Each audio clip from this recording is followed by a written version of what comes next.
On continue la conférence sur l'anatomie de l'abeille avec notre charmant public et notre charmante assistante Sybille qui est en train de préparer les... C'est quoi au fait que vous préparez, madame?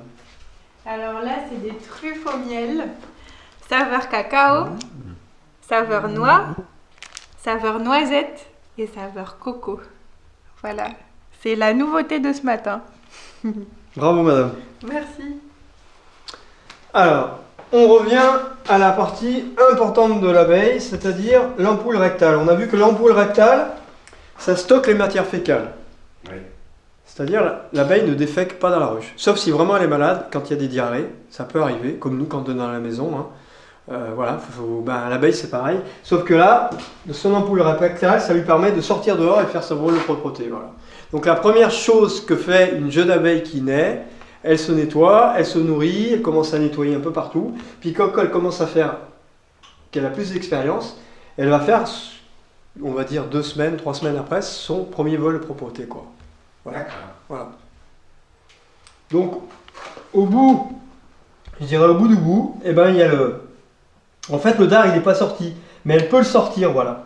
Donc, elle va ouvrir ses 2 clapets et sortir son dard. Et le dard, il est équipé d'un nerf et de la glande à venin. Donc, le dard, il fait à peu près, il est presque aussi long que la langue, il fait 3 mm, 2 à 3 mm. Ah, il est aussi grand que la... Voilà, et si par exemple il s'arrache de l'abdomen, le nerf est autonome. Il va continuer à activer et à descendre dans la peau en fait. Voilà. Et on a découvert, enfin il y a quelque temps, un russe a découvert une glande. Donc pareil, il a souvent un clapet, ça s'appelle la glande de Nassanov. Donc c'est l'identité hormonale de la ruche.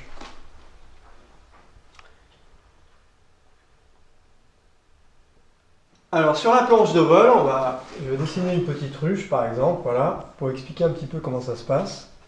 Donc là il y a une planche de vol, c'est ce qu'on appelle la planche de vol dans une ruche. Donc souvent à l'entrée, là il y a les abeilles qui ont des ailes en V. Donc ça c'est les gardiennes. Elles protègent l'entrée. Et souvent, quand par exemple il y a un intrus qui arrive, eh ben, avant de le piquer, elles vont le dissuader. Donc là je dessine la tête, je dessine le thorax. Donc elles vont pointer en l'air leur abdomen, elles vont faire sortir leur dard et elles vont envoyer dans l'atmosphère du venin, comme font les fourmis. Donc elles se mettent sur leurs pattes avant et elles se dressent avec l'arrière pointé vers le haut, avec une attitude menaçante et les ailes en V, pour bien dire qu'elles sont les gardiennes. Elles balancent du venin pour dire aux assaillants, attention, je risque de piquer. Donc ça c'est une tactique qu'utilisent aussi les fourmis. Elles font exactement la même chose, sauf qu'elles ne balancent pas du venin dans l'atmosphère en pulvérisation, mais de l'acide formique. C'est un autre venin, quoi. Oui. Voilà. Donc ça, c'est la caractéristique des gardiennes à l'entrée. Elles ont leurs ailes en V, et puis elles pointent en arrière leur abdomen avec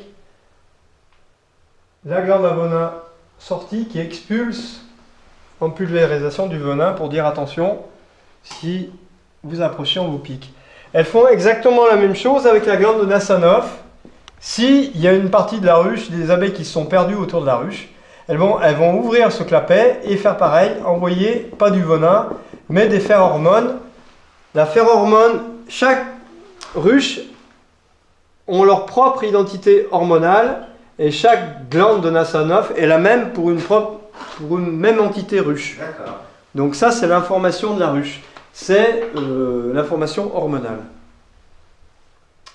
Ça, c'est important de savoir. Donc, je pense que là, j'ai fait le tour pour l'appareil digestif, l'ampoule rectale, la glande au venin en bout, la glande de Nassanov au-dessus.